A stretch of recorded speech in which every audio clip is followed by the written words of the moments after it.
नमस्कार व्यूअर्स, मैं हूं अमीश देवगन। आज सियासत में रेड और ब्लैक वाला डे था। आप बोलेंगे रेड और ब्लैक वाला डे? एक तरफ लाल डायरी की चर्चा थी राजस्थान में, तो दूसरी तरफ काले कपड़ों की चर्चा थी देश की संसद में। इसलिए रेड एंड ब्लैक वाले इस रंग वाली सियासत पे आज होगी जोरदार टक्कर, और टक्कर में मेरे साथ कई दिग्गज मेहमान होंगे आमने सामने। तो स्वागत है आपका सीएनबीसी आवाज के टक्कर के थर्सडे एडिशन में। व्यूअर्स, आप खुद उस डायरी का पालन पोषण कर रहे थे।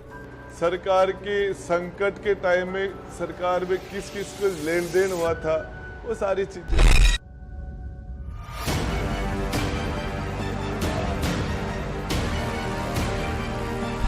भ्रष्टाचार, क्विट इंडिया, भ्रष्टाचार छोड़ो इंडिया। लाल डायरी पर मोदी प्रहार। कहते हैं इस लाल डायरी में कांग्रेस सरकार के काले कारनामे दर्ज है कि लाल डायरी के पन्ने खुले तो अच्छे अच्छे निपट जाएंगे। महिला सुरक्षा पर पीएम का वार। किसी दलित बहन के साथ उसके पति के सामने गैंगरेप होता है, आरोपी उसका वीडियो बनाते हैं, पुलिस में रिपोर्ट नहीं लिखी जाती। बहन बेटियों पर अत्याचार नहीं सहेगा राजस्थान। नाम पर सियासी आर पार। महात्मा गांधी ने नारा दिया था क्विट इंडिया, वैसे ही आज का मंत्र है परिवारवाद छोड़ो इंडिया, तुष्टीकरण छोड़ो इंडिया। क्विट इंडिया ही देश को बचाएगा। इससे पहले प्रधानमंत्री मोदी देश के लिए गारंटी का ऐलान भी कर चुके हैं। तीसरे टर्म में पहली 3 इकोनॉमी में गर्व के साथ हिंदुस्तान खड़ा होगा दोस्तों, और ये मोदी की गारंटी है। इस बीच आज विपक्षी नेताओं ने सरकार पर काले कपड़ों का प्रहार किया और इस पर पलटवार भी हुआ। ये काले कपड़े पहनने वाले लोग समझ नहीं पा रहे हैं कि देश की बढ़ती हुई ताकत आज क्या है। जिनके मन में काला है, जिनके तन में भी आज काला है, काले कौवे भी इन पर आकर्षित होने लग गए। तो आज इन तमाम मुद्दों पर होगी देश की सबसे बड़ी बहस, लाल डायरी, काली सियासत। और अब वक्त है सुप्रसिद्ध विश्लेषण का, सियासत के सुपर संग्राम का विश्लेषण। एक तरफ विपक्ष के काले कपड़ों वाला वार है, तो दूसरी तरफ पीएम मोदी का लाल डायरी वाला पलटवार है। एक तरफ मोदी हटाओ मिशन का ऐलान है, तो दूसरी तरफ भारत भ्रष्टाचार छोड़ो इंडिया का नारा बुलंद किया गया है। एक तरफ संसद में अविश्वास प्रस्ताव है, तो दूसरी तरफ नरेंद्र मोदी तीसरी टर्म की बात कर रहे हैं और भारत को 3 बड़ी इकोनॉमियों में शामिल करने की बात कर रहे हैं, और उस पर सोने पे सुहागा एक गारंटी भी दे रहे हैं। मणिपुर के मुद्दे पर बवाल है, तो राजस्थान में महिला सुरक्षा पर भी कई सारे सवाल हैं। लेकिन आज का बड़ा सवाल क्या है? इंडिया वाले नहले पर क्या पीएम मोदी ने दहला मार दिया है? आज ये यक्ष प्रश्न है, ये बड़ा प्रश्न है। और मेरे साथ बात करने के लिए जुड़ रहे हैं डॉक्टर अजय आलोक, भारतीय जनता पार्टी के प्रवक्ता, सुब्रास्त्रा, जानी मानी राजनीतिक विश्लेषक राधिका खेड़ा मेरे साथ है, प्रवक्ता कांग्रेस पार्टी की, सत्य प्रकाश मिश्रा है नीतीश विचार मंच के, और राघव चड्ढा मेरे साथ जुड़ेंगे। आप तमाम लोगों का अभिनंदन है इस चर्चा के अंदर। लेकिन मैं सबसे पहले शुरुआत डॉक्टर अजय आलोक आपसे करता हूं। एक तरफ काले कपड़े थे, एक तरफ काला कौवा था, अब आप लाल रंग और लाल डायरी भी ले आए। देखिए अमीर जी, संसद में काले कपड़े पहन के और अपना काले चरित्र का प्रदर्शन करके अगर किसी को लगता है कि वो बहुत गोरा हो जाएगा, तो ये उसकी गलतफहमी है। जैसी सीरत वैसी सूरत, वैसी मूरत, वैसा चाल वैसा चरित्र। तो चाल और चरित्र तो इस INDIA का हम लोग देख ही रहे हैं। कितने कितने महान महान विभूति वाले लोग हैं इसमें। जो जेल गए हुए हैं वो सुपर सम्मानित हैं, जिन पे बेल पे हैं वो सुपर सम्मानित हैं, जिन पे केस चल रहा है वो माननीय हैं। तो ऐसे ऐसे लोग हैं।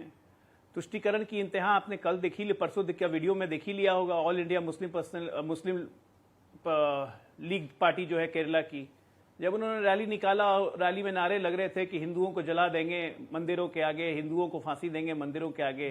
और राहुल गांधी ऐसे ऐसे लोगों को कहते हैं कि they are truly secular. It must be that somebody has not read about them properly, but they are Muslim League is truly secular. क्योंकि अमेठी से खदेड़े जाने के बाद अब वायनाडी सहारा बचता है। उसने मुस्लिम लीग नहीं मिलेगी तो बेचारे फिर अगली बार पता नहीं, अगर परमिशन मिल गया चुनाव लड़ने का तो वायनाडी सहारा है, तो उसको भी लेके चलना है।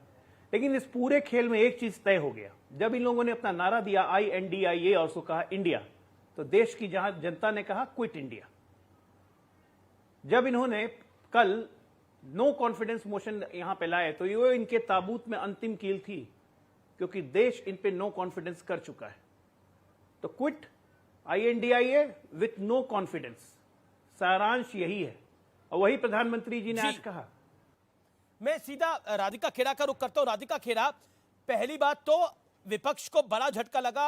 YSR कांग्रेस, चाहे वो दिल्ली से जुड़ा अध्यादेश हो, चाहे वो नो कॉन्फिडेंस मोशन हो, वो मोदी सरकार के साथ खड़ी हुई है। Point number 1। दूसरा पॉइंट, पीयूष गोयल ने बोला कि इनका कल भी काला था, आज भी काला है और आने वाला कल भी काला ही रहेगा, इसलिए काले कपड़े डाल के खड़े हैं। सबसे पहली बात तो अमीश जी, YSR कांग्रेस इनके साथ है, ये तो पहले से ही पता है। इसमें कुछ नया क्या है, इसमें झटके की क्या बात है? एनडीए की बात नहीं है, वो शुरू से ही मोदी सरकार का साथ देते आए हैं। वो नहीं, वो शुरू से उनकी मदद करते आए हैं। अब आते हैं बात यहाँ पे, जो प्रधानमंत्री जी ने भाषण दिया, प्रधानमंत्री जी ने परिवारवाद, भ्रष्टाचार, बहुत खूब।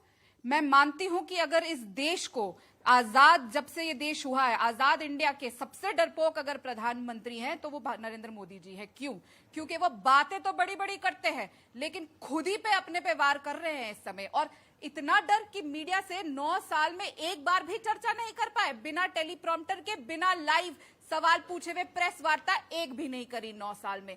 9 साल में उन्हीं के कार्यकाल में हमारे किसान 1.5 साल तक सड़कों पे बैठे रहे। जब कोरोना हो रहा था तब 800 से ज्यादा किसान शहीद हो गए, लेकिन हमारे डरपोक प्रधानमंत्री ने एक शब्द नहीं बोला। मणिपुर 3 महीने से जल रहा है, अभी तक हिंसा की आग थमी नहीं है। प्रधानमंत्री ने सिर्फ 36 सेकंड दिए। 3 महीने से ऊपर हो रही घटना, मणिपुर जल रहा है, प्रधानमंत्री घूम रहे हैं, लेकिन 36 सेकंड से ज्यादा हमारे डरपोक प्रधानमंत्री नहीं बोल पाए। और ये परिवारवाद की बात करते हैं। कुछ दिन पहले जब इंडिया की मीटिंग हो रही थी तो इन्होंने आके कहा, जो खुद कहते थे सीने पे थपथपाते हुए ऐसे कहते, मैं अकेला। इनके आए राष्ट्रीय अध्यक्ष और कहा हमारे साथ 30-38 पता नहीं कितने गिनवा रहे थे, ये लोग हैं वो लोग हैं। प्रधानमंत्री में उसमें किसको गले लगा रहे थे? चिराग पासवान। किसके चिराग है चिराग पासवान? किसके चिराग है अजीत पवार? कौन है अजीत पवार? किसके भतीजे हैं? प्रमोद महाजन की बिटिया, जिसको युवा मोर्चा का राष्ट्रीय अध्यक्ष बनाया, वो किसकी बेटी है? परिवारवाद खत्म हो गया। ज्योतिरादित्य सिंधिया, उनकी एक बुआ जी साथ में मध्य प्रदेश में है, एक अभी राजस्थान में चुनाव आ रहा है, जो इनका चेहरा होंगी चीफ मिनिस्टर का। परिवारवाद खत्म हो गया? कैसी बात करते हैं? और सबसे अहम बात, भ्रष्टाचार कभी आई क्या एक बार भी ईडी? यहाँ पे छत्तीसगढ़ में जो पूर्व मुख्यमंत्री है रमन सिंह, जिन्होंने अपने बेटे के साथ मिलकर, जो खुद MP है, एक और परिवारवाद, जो खुद MP हैं, रमन सिंह और उनके बेटे ने छत्तीसगढ़ के लोगों का पैसा पनामा में बिठाया हुआ है जी। कोई नहीं हुआ। कंप्लीट करने दीजिए मुझे। रमन सिंह का बेटा MP नहीं है। दूसरी बात, इन्फॉर्मेशन, पूर्व सांसद है, अब MP नहीं है। रमन सिंह के बेटे अभिषेक तो हार गए होंगे, हार नहीं, इस बार लड़े नहीं थे, उनको टिकट नहीं मिला था। दूसरी बात, अच्छा टिकट नहीं दिया, चलिए, जहां तक मेरी जानकारी थी वो MP थे, हो सकता है ना हो अब। दूसरी बात, भ्रष्टाचार की एक और बात करते हैं। विश्व का सबसे बड़ा भ्रष्टाचार, कॉर्पोरेट भ्रष्टाचार, एक आदमी को पूरा देश भेज दिया, अडानी को। प्रधानमंत्री जी इतने चुप है, डरपोक की तरह आज तक एक शब्द नहीं बोले। जैसे आज मणिपुर पे शब्द है, वैसे ही सबसे बड़े अजय लोग, आपने बोला डरपोक, आपने बोला परिवारवाद, आपने भ्रष्टाचार की बात करी, प्रधानमंत्री ने इन सब बिंदुओं को छुआ। डॉक्टर अजय आलोक, क्या आपको लगता है कि आप उसी पुरानी पिच पे खेल रहे हो जिस पर आप खेलना चाहते हो? राधिका जी बहुत पढ़ी लिखी या समझदार प्रवक्ता हैं, ऐसा मेरा मानना है, और जानबूझ के आज बात को डिफ्लेक्ट कर रही हैं परिवारवाद पे। उनको पता है अच्छी तरह से परिवारवाद क्या होता है।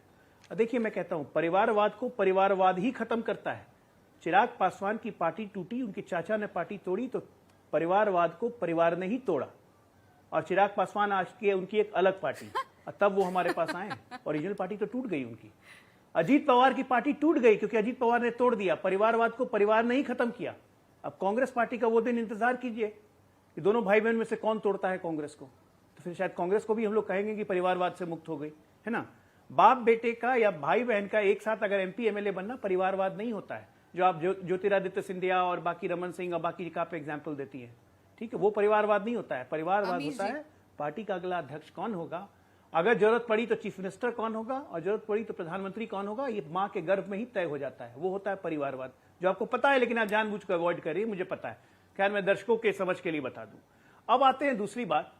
आपने कहा बहुत प्यार से कि प्रधानमंत्री डरपोक है। किस बात का डर का, किससे डरेंगे? अरे डर के कारण तो आप लोग इकट्ठे हो गए सब एक साथ। ममता बनर्जी का शक्ल नहीं देखना चाहते थे आप लोग, ममता बनर्जी के साथ आ गए। केरला में सीपीएम से लड़ते हो, सीपीएम के साथ आ गए। डर किसमें है? कौन बोलता है कि अगर एक साथ नहीं आए तो खत्म हो जाएंगे, कोई नहीं बचेगा? नीतीश कुमार के बोल है ना। किसका डर है? लालू यादव के गोद में जाके बैठ गए, डर किसको लग रहा है? हा? हमारी जहां तक बात है तो हम तो पूर्ण बहुमत में हैं, लेकिन एनडीए का एक स्वरूप है, वो सबको लेके चलते हैं, सम्मान देते हैं। 2014 में भी संपूर्ण बहुमत था, लेकिन तब भी एनडीए के एक सहयोगी को मंत्रिमंडल में रखा। एक एग्जाम्पल आप बता दीजिए राधिका जी। ठीक है, राधिका कह रहा है इसका जवाब देन एक बार भी किसी सहयोगियों को मंत्रिमंडल में लिया? ठीक है, देखिए संक्षेप में 40 सेकंड। क्या आपको लगता है, आप बार बार कहती है कि नरेंद्र मोदी डरे हुए हैं, लेकिन मोदी का ही तो डर है जिसके कारण सब दल एक साथ आए हैं। और बात नीतीश कुमार ने तो बोला था कि अगर अगले चुनाव में हम एक साथ नहीं आए तो हम समापन की ओर हैं, ये कहा गया था। इस गठबंधन के बनने के पीछे, इस गठबंधन, ये जो गठबंधन नया गठबंधन बना है, इस गठबंधन के बनने के पीछे तो नरेंद्र मोदी फैक्टर है। 3 बहुत अहम मुद्दे साफ कर देती जी। मेरे ऊपर टिप्पणी करी थी अजय आलोक जी ने कि मैं पढ़ी लिखी हूं। आप मुझसे ज्यादा पढ़े लिखे होंगे, हो सकता है मेरी कम पढ़ाई हो आपसे, लेकिन परिवारवाद का क्या अर्थ होता है वो सब जानते हैं। परिवारवाद में यही लोग शामिल होंगे। आप अपनी नई डिक्शनरी लेकर आए होंगे, जनता को भटकाने का काम करेंगे। प्लीज अमित मालविया की फेक व्हाट्सएप फैक्ट्री की डिक्शनरी ना इस्तेमाल करें। परिवारवाद का सिंबल पीयूष गोयल भी है, जिन्होंने ये, जिनकी मेरे को लगता है शायद उनकी मदर ट्रेजरर थी भारतीय जनता पार्टी में, है ना अमीश जी? ये तो आपको पता होगा। परिवारवाद पीयूष गोयल जी भी है जो आके बाइट दे रहे। तो मेरे को अगर मैं लिस्ट गिनवाने लगी, शो खत्म हो जाएगा, समय खत्म हो जाएगा, पर भारतीय जनता पार्टी का परिवारवाद का लिस्ट खत्म नहीं होगा।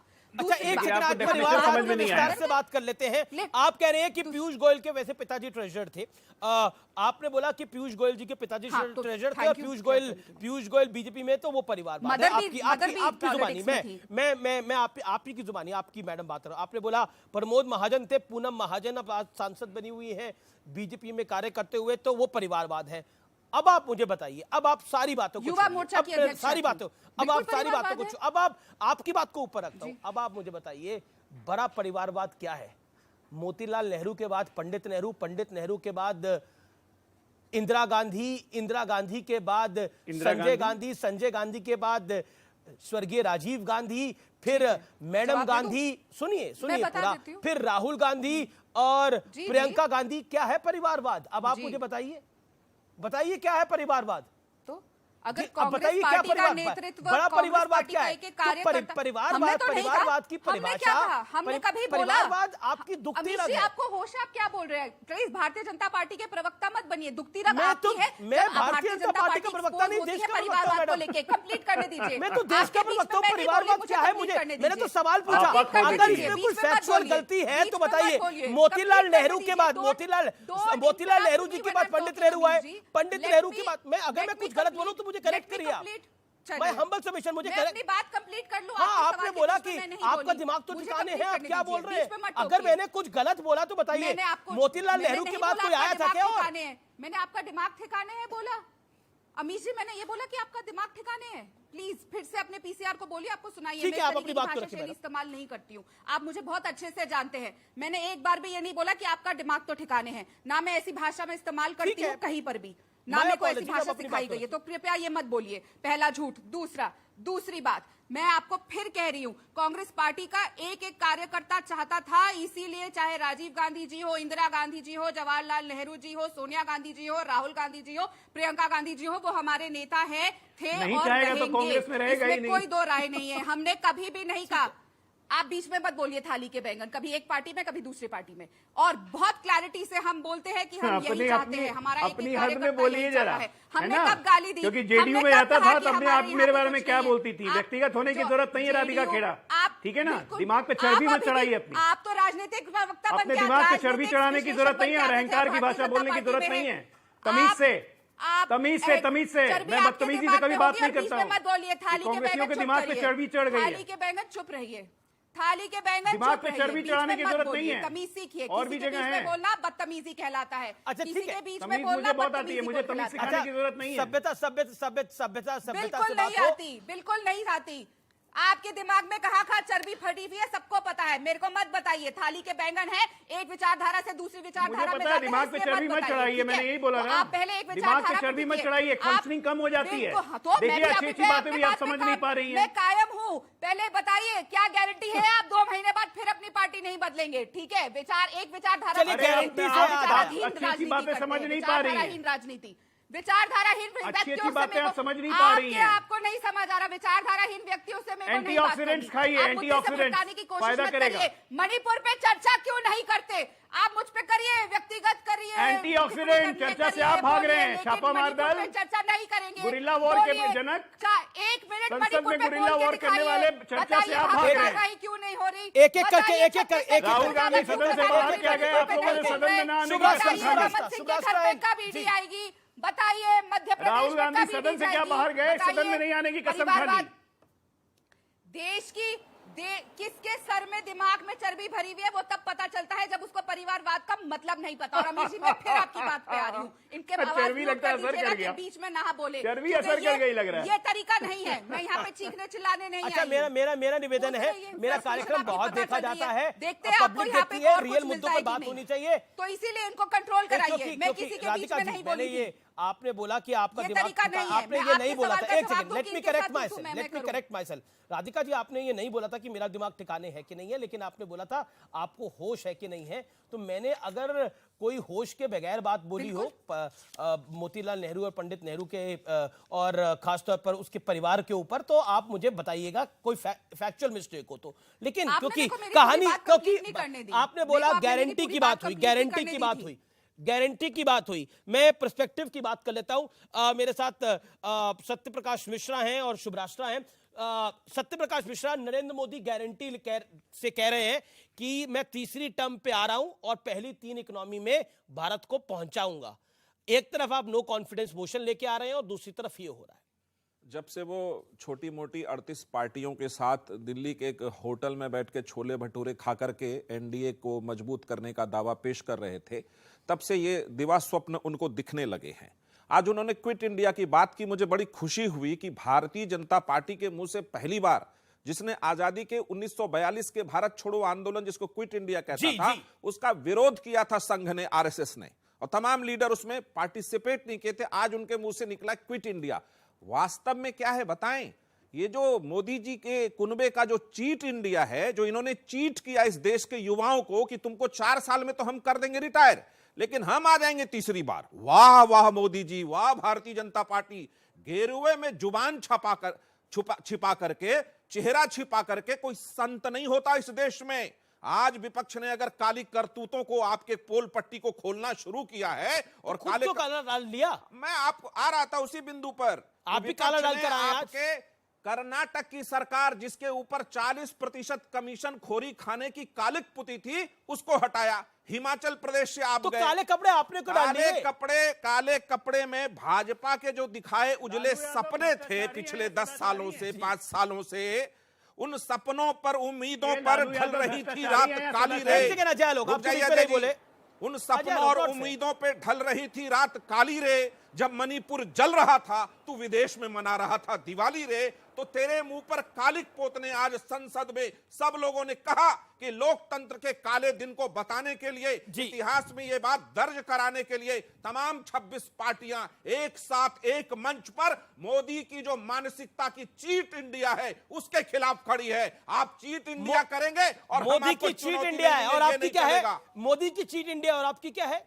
Modi ji cheat India Modi ji cheat India और आपकी हमारी लोकतंत्र इंडिया है। लोकतंत्र इंडिया है। अच्छा। लोकतंत्र में हमारा विश्वास है। काले का एक एक करके आते हैं और काले कारनामे बीजेपी वालों के हैं। बिल्कुल। और काले कपड़ों में आप हैं। काली उनकी करतूतों अरे पर। एक सेकंड काले कारनामे बीजेपी वालों के हैं। काली करतूतें। अरे सुन तो लीजिए हजूर। काले सर सुन तो लीजिए। सपने दिखाए। अरे मैं तो सवाल ही पूछ रहा हूँ। बताइए। आप कह रहे काले कारनामे बीजेपी वालों के हैं, काले कपड़ों में आप हैं और काले कौवे भी आप ही के नेताओं के ऊपर आ रहे हैं। देखिए झूठ बीजेपी बोल रही है लगातार 5 सालों से, तो काला कौवा काटेगा उनको। काला कौवा किसको काटा है? झूठ को। बोला 18 करोड़ रोजगार देंगे, दिया नहीं, तो काला कौवा काटेगा उनको। बोला बहुत हुआ महिलाओं पे वार और इस देश में महिलाओं को नग्न घुमाया जा रहा है। काले कपड़े डॉक्टर अजय लोग भी इसमें रिस्पॉन्ड करना चाहते हैं, लेकिन सुब्रास्त्रा काले कारनामे बीजेपी के हैं, मोदी का चीट इंडिया है और परिवारवाद तो किसी और दल में है ही नहीं। सबसे ज्यादा परिवारवाद भारतीय जनता पार्टी में है। ये क्यों नहीं दिखाई देता देश की जनता को? और आप जैसे लोगों को बोलना चाहिए कि सबसे ज्यादा परिवारवाद तो बीजेपी में है, कांग्रेस में कहां परिवारवाद है? आरजेडी में तो ना के बराबर है और ठाकरे परिवार में तो परिवारवाद का शब्द किसी ने सुना ही नहीं है। ये क्यों नहीं आप लोगों को सुनाई देता? है ही नहीं कहीं परिवारवाद। परिवारवाद तो बीजेपी में है।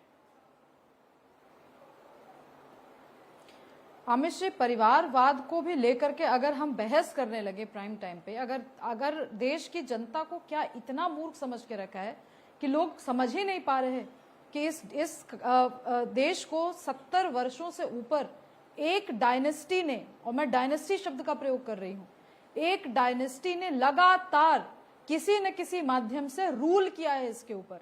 और यही वजह थी कि 2013-14 में जब चुनावी कैंपेन पीक पर था तो परिवारवाद बहुत बड़ा मुद्दा था। इसके बाद भी अगर कांग्रेस पार्टी को लगता है कि डायनेस्टी पॉलिटिक्स से वो अपना पल्ला झाड़ सकते हैं, तो इसमें मैं क्या कह सकती हूँ? मैं सिर्फ इतना ही कह सकती हूँ कि भगवान उनको सद्बुद्धि दें और इस तरीके का विजन दें कि वो देख सकें कि देश की जनता क्या चाहती है, क्या सुन रही है। आज बिहार से मैं आती हूँ। आज बिहार में जितनी भी पॉलिटिकल पार्टीज हैं, वहां पे सबसे बड़ा प्रश्न आम जनता के मन में यही है कि राजा का बेटा राजा क्यों बने। ठीक है, मैं जातिगत राजनीति को बीच में ला करके ये बात नहीं कहना चाहूंगी कि फलाने जाति की अवमानना हुई या फलाने जाति का उत्थान हुआ अगर ये लीडर बढ़े, तो बात उसकी नहीं है। बात यह है कि हम ऐसा अज्यूम करके क्यों चलते हैं कि जिस खानदान ने एक अलग तरीके की राजनीति की बिसात बिछाई, वह उसी खानदान का बेटा या उसी खानदान की बेटी उस राजनीति को आगे ले जा सकती है।